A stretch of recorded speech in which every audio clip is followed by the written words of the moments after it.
Hello and welcome to the JSA studio. I am your host as always, Nathan, and today I'm coming at you with the next video in my Michigan season preview series. We've finished up with the position by position breakdowns, and now we're moving on to the coaching staff, where we're going to go position by position for the coaching staff and talk about the coach responsible for all of those positions. However, before we get into the video itself, I am going to ask you to like, comment, and subscribe. It would really help out the channel if you do so. And now with the intro done and out of the way, there's only one thing left to do, and that is to get started by starting with the only new addition to the coaching staff, offensive coordinator slash QB coach, Chip Lindsey. Now, I'm not going to get too in-depth into my look here at Chip Lindsey, largely because I've already made a very in-depth video on what to expect from a Chip Lindsey offense and how good of a hire I believe it to be, which I believe I gave the grade at the end of that video was a B+/A-, depending upon how long he stays. If he stays for 2 or 3 years, or 4 years maybe, then I think it's an A- higher. But if he's only here for 1 or 2 years, it's probably a B+, because I do think this is a guy, he's been a head coach twice in his career, I think. This is a guy that I believe wants to be a head coach, so I think it's very possible that he is gonna end up leaving if he gets the opportunity to become a head coach again. If you want to see my thoughts on Chip Lindsey in a more in-depth manner, I will leave a link to the video not only in the description but also right here in this video right now. So outside of that, I can give a quick summary here. He will be calling the plays. His offense and his scheme is pretty 50-50. I wouldn't describe it as run heavy or pass heavy. I think it's a very good balanced attack that prioritizes attacking the middle of the field in the passing game, which is good because it's easier to attack the middle of the field than it is to attack the edges. It requires less arm strength, it requires less accuracy. You can miss a little bit more comfortably over the middle of the field, etc., etc. So I believe that this was a very good hire, and I think Michigan's offense is going to greatly improve heading into this season, which I'll talk about more in my next video. Next up on the coaching staff here is Tony Alford, the running back coach slash run game coordinator for your Michigan Wolverines, okay? As far as I am aware, carrying the title of run game coordinator does not mean anything. I think it's just a made-up thing that coaching staffs in the NFL started doing so that they could stop coaches from leaving. Because if you give a coach a promotion, they can't leave for another job without the team's permission in the NFL. So I think they started coming up with different coordinator spots in order to justify, keeping their guys in-house and perhaps giving them a raise. But as far as I'm aware, Chip Lindsey is still calling the plays. He's probably going to be doing the majority of the game planning for the offense as well. Nevertheless, Tony Alford is one of the best running back coaches in college football. He did a really good job at Ohio State when he was at Ohio State, and he did a really good job here as well. Specifically recruiting, I think he's done a good job recruiting. Obviously, Michigan, at the time of me recording this, just got a commitment from 5-star running back Savion Hyder out of Virginia, and that's a big deal because I think that's a huge deal. Not that I want to get too deep into talking about recruiting, but it is an aspect of being a coach at the college football level. So I think he has done a very good job at not only recruiting, because I also like his kids from last year as well. I thought he got a couple of underrated players as well. But this year, will be his test in terms of how good he is as an actual position coach. Do I see the improvement from Justice Hayes? Do I see the improvement from Marshall? Okay, what does Micah Kapaana look like? Okay, can he become a third back that can get 50, 60 touches in a year and help take the load off some of the other guys? That will be very interesting to see this year, how that ends up playing out. However, I have confidence that Tony Alford is going to get that room right, or at least keep that room being exceptional. Okay, he's not Mike Hart. Okay, Mike Hart was the best running back coach in college football, maybe the best running back coach at any level of football. Period. Okay, but I don't know enough about NFL running back coaches to say that. All right, but he was about as good of a replacement as Michigan possibly could have gotten. So I was very happy with the hiring when they got it, and I think he's done a good job so far.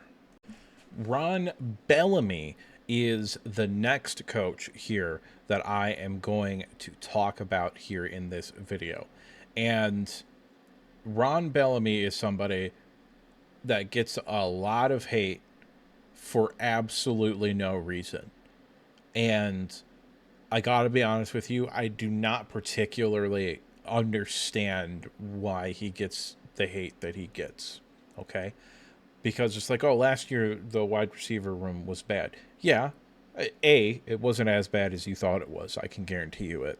It was much, much more on the quarterbacks than it was on the wide receivers, okay? See what Tyler Morris does at Indiana this year if you want to talk about the wide receivers, all right? So that's one thing, okay? It was more talent than it was coaching, in my opinion, last year. B, he's done a good job. Like, Roman Wilson got drafted in the 3rd round. Cornelius Johnson got drafted in the 7th round. Like, he's got 2 drafted wide receivers. Before that, Ronnie Bell got drafted. Okay, he's had 3 wide receivers drafted at a college that not only does not prioritize passing the ball, or has not in the past, but is also not a place historically where you want to go if you want to make the NFL if you're a wide receiver, okay? I think Ron Bellamy has done just about as good of a job as you can, given the limitations he has, recruiting the wide receiver position at the University of Michigan. So I don't really understand the hate that he gets. Also, just in general, he doesn't just recruit wide receivers, by the way, because typically the way that scouting / recruiting works is you will talk to a player in your position if the other coach that is in the area of that player deems that they like them, okay? Because you could have 2 coaches talk to a kid, and that's it. You can only have 2 coaches make contact rather. So the way that it works, as far as I'm aware, or at least this is the way that the one program I know a lot about, which is not Michigan, but the one program that I know / knew a lot about, the way that it worked was they had broken down the country into areas for each of their position coaches. And after it was broken down into areas, the second coach that would talk to a kid would be their position coach. Okay, so if Ron Bellamy's area was the Midwest, we'll say, and there was a wide receiver from Texas that we'll say Tony Alford is the Texas area recruiting coach. All right. So if there was a wide receiver from Texas, Tony Alford would be his primary recruiter, and Ron Bellamy would be his secondary recruiter. All right. And Ron Bellamy, if you go on 247 and you look at his top commits during his time at Michigan, has done a very good job. All right. I'm just being honest with you. So I think he gets a needless amount of hate. However, it also might just be because he was also a coach in the Michigan high school recruiting ranks, or not recruiting ranks, coaching ranks. And I got a soft spot for those guys because they my people, dog. So I don't know. It's what it is. Either way, I think he's become vastly underrated. So that's just my opinion, though. Let's go ahead and move on to the next coach. And that coach is Steve Kasula, the tight end coach. And this is another coach that we don't particularly know a whole lot about him, because it's very easy to look like a really good coach when you have a top 10 pick at your position. And that's what Steve Kasula had last year. Colston Loveland, in my opinion, is the best tight end ever to put on a Michigan uniform. I also don't particularly think it's very close. Okay. So I think Steve Kasula is a pretty solid coach. I think he's done a good job. This year, and what Marlon Klein / Hogan Hansen / whoever else ends up playing looks like at the tight end position is going to go a long way for me to determine my opinions on Steve Kasula and how long I think he should be on this coaching staff, okay? Because tight end coach has kind of morphed into this position where you throw your young guys who you don't want to leave your program and you say, hey, you're the tight end coach, but really we're grooming you to be the next play caller, okay? And I don't think Steve Kasula is that guy. Now, that's nothing against Steve Kasula. Again, I think he's done a fine job so far, okay? 1 year on the job. And if he ends up being a really good tight end coach, if Marlon Klein ends up being good, which we have no way of knowing, like he looked all right last year, good blocker, made some catches when Colston Loveland got hurt, had one pretty decent game where he had like 3 catches for 37 yards or something like that. But last year was kind of hard to tell what players were going to look like for obvious reasons. And what is he going to do with his job now that he doesn't have a transcendent talent? That's my question for him, and we'll see how he responds this year. Hopefully, it's a really good response, and it looks like Marlon Klein or Hogan Hansen or whoever ends up starting and playing a whole lot looks like they're going to be a really good player. The next coach here is the coach that I had the most problems with last year, and that is Grant Newsome, the offensive line coach. And for a good portion of last year, it really genuinely looked like our offensive line didn't even know what a reach block was, let alone what their blocking assignments were, or even how to effectively anchor against a bull rush. And that, I think, is largely due to youth and inexperience, okay? Grant Newsome is quite literally the same age as me. He's like 2 months older than I am. So, yeah, he's not all that experienced. And yeah, he played tackle. He committed to the University of Michigan. I think he had to medically retire. But it was real bad last year. And from what I understand, after that second bye week, Sharon Moore had to kind of step in and be a little bit more involved with the offensive line than he probably would have liked to have been. Because as a head coach, you kind of want to float around, be like, oh, I'm with the quarterbacks today. I'll go to the defensive line tomorrow and the secondary the next day. And then I'll go to the tight ends and blah, blah, blah, blah, blah, blah, blah. Kind of float around, be wherever you need to be. That's kind of where a lot of people want to do as the head coach, just kind of float around and be a head coach and stuff like that. So, yeah, that was not necessarily ideal. However, I still believe that Grant Newsome has a ton of potential as a coach. You don't have coaches like Sharon Moore, like Jim Harbaugh, talk about you the way that those coaches talk about Grant Newsome unless you have a very, very bright future ahead of you. I just think he got the job a little bit too early.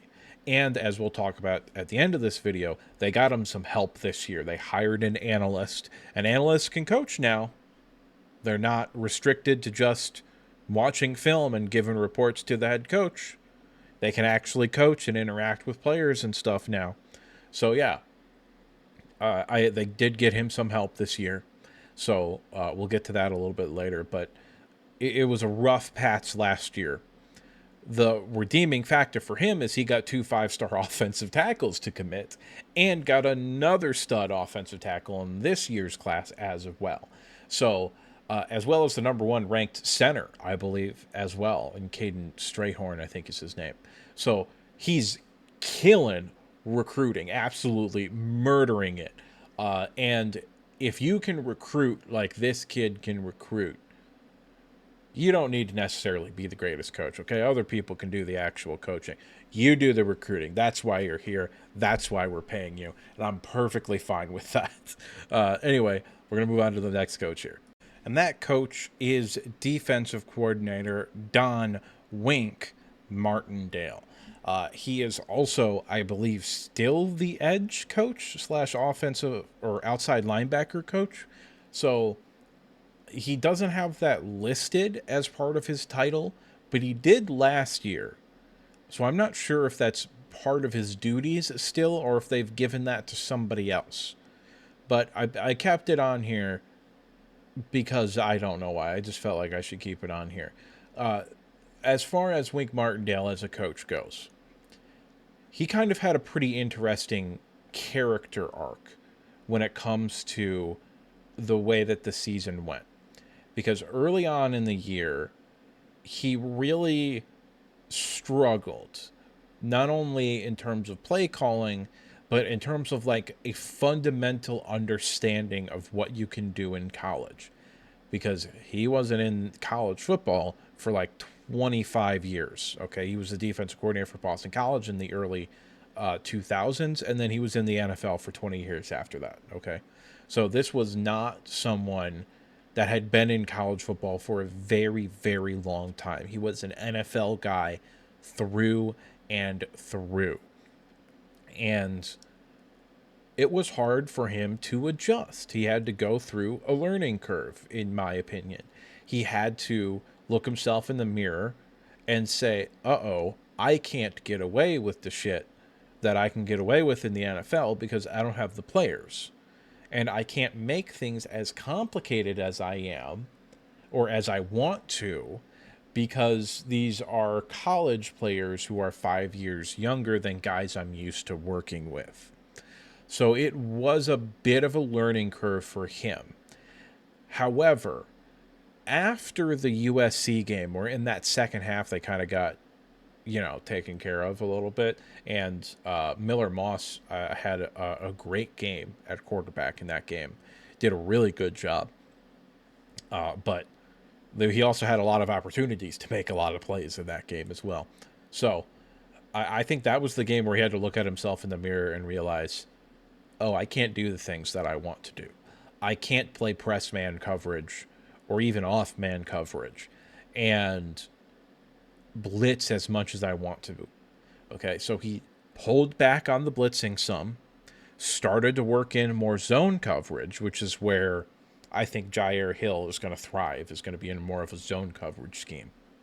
And it was undoubtedly where Will Johnson thrived more, was in zone coverage, because he was looking at the quarterback. He had the ability to read him and utilize his ball skills and anticipatory abilities to go and make plays on the ball. Now, all that aside, as the defense improved every week, it got to the point where at the end of the year, they were as good as they were or have ever been during the past 3 years with McDonald and Minter. Okay. Last year, the defense was outstanding at the end of the year.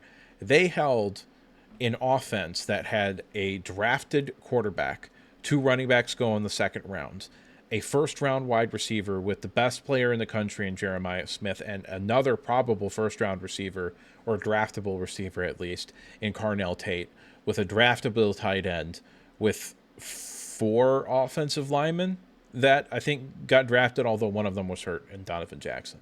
All that being said, he held that offense to 10 points, which I think it was 10 points that they scored. So, yeah, he did a good job towards the end of the year, and it was really, really good. And I have a lot of confidence that this unit is going to be as good as it was last year right from the jump. I think he's learned from his mistakes. I think he's gotten past some of the things that NFL guys have to get past when they go back to college. And I think we're in a very good spot with our defensive coordinator right now. Up next is Lou Esposito, the defensive line coach. And this is another coach, much like Steve Casula, that we really don't know a whole lot about. I'm just being honest with you. There's not a whole lot you can infer from the way the defensive line played last year, because Josiah Stewart, established player. Derek Moore, established player. Mason Graham, top 5 pick. Kenneth Grant, top 15 pick. Okay? Like, I think Lou Esposito is doing a good job, and he has a history of developing players while he was at Western Michigan. He got a couple defensive linemen drafted at Western Michigan. Okay? That's tough to do.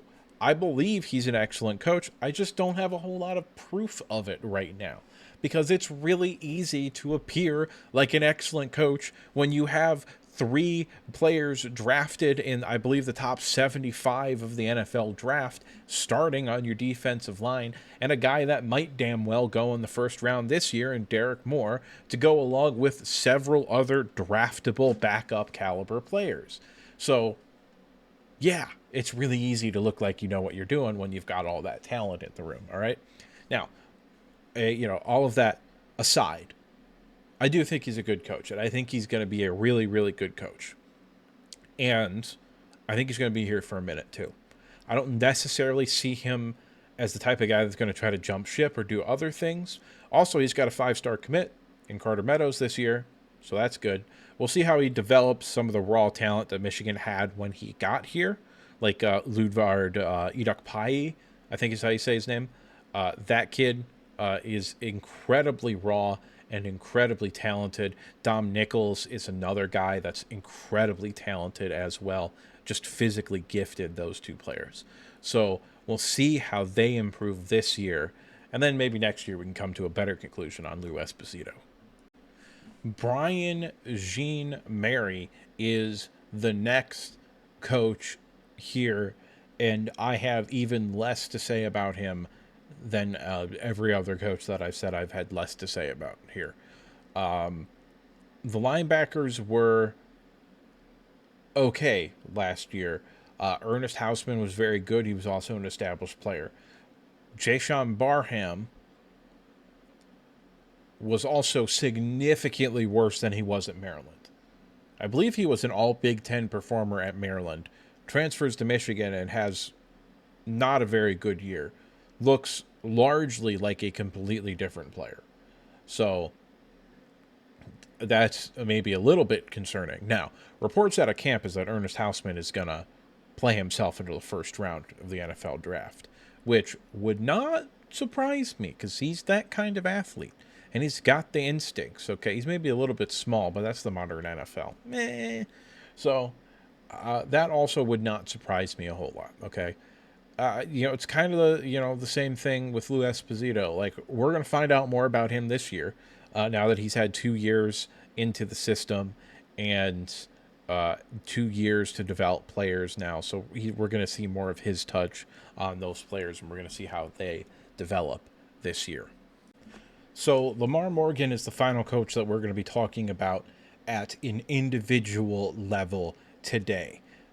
Afterwards, I've got a group of, I think, 5 coaches that I'm going to talk about here, and then that's going to be the end of the video. All that aside, I don't have a whole lot to say about Lamar Morgan either, but I have it for different reasons. I don't have a whole lot to say about Lamar Morgan. It's because I think everybody already kind of knows he's like a really fantastic football coach. Like, genuinely, maybe the best coach we have on the roster that isn't, head coach and coordinators. He's done an incredible job recruiting. He's done a fantastic job developing players. Like, if you look from the beginning of the year to the end of the year at Amir Hall last year, he was solid at the beginning of the year. He was really good at the end of the year. You look at Zeke Berry, having never played outside corner before, gets moved to outside corner because of injuries and depth concerns. Balls out, plays very, very well because largely he put the work in, I assume, but also Lamar Morgan is there to help him. I believe that he's going to be able to develop the talented players that we have on the roster right now. And I believe he's going to infuse that with even more talent in the years to come in that secondary room. And finally, we have the other prominent members of the coaching staff. We have J.D. Brown, the special teams coach. We have Biff Poggi, the assistant head coach, who I believe will be taking over for Sharon Moore in the 2 games he suspended this year, and probably the 1 game he was suspended next year.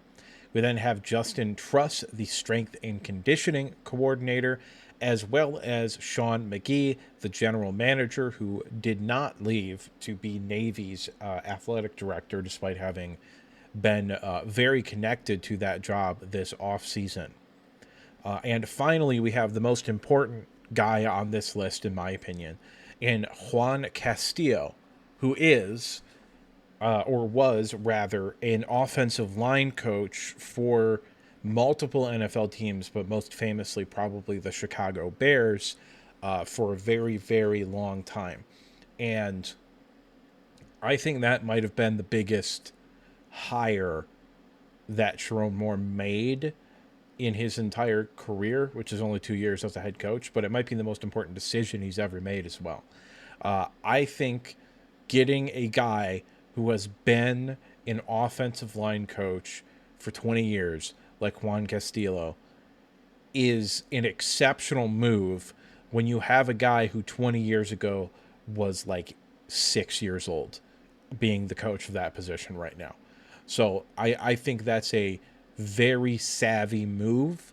I think it's a real possibility that Castillo is going to be kind of the de facto offensive line coach this year, as Grant Newsome really kinds of learns the minutia of how to be an offensive line coach and how to be effective and how to do all these other things. And when Grant Newsome is out and about doing recruiting and stuff like that, you've got Juan Castillo in the building to still work with the offensive linemen that are there, because analysts are no longer unable to talk to players or interact with them. Analysts can now coach effectively, and that is a good thing, I think, for college football, especially at the higher levels when you can afford to have analysts and stuff like that. It's a way to buff out the coaching staff, get it more in line with what we see in the NFL, where they have these massive 50 people coaching staffs and stuff like that. So I really like that move and that decision by the NCAA. But that has been the Michigan coaching staff. So it's at this point that I'd like to remind you to like the video if you liked it, subscribe if you want to have more content like this, and if you disagree with me, that's okay. Go ahead and drop a comment down in the comment section below, but remember to be civil. After all, what do I know? I'm just some asshole on the internet giving you his opinion. And now, with the outro done and out of the way, there's only one thing left to say, and that's that I'll see you next time.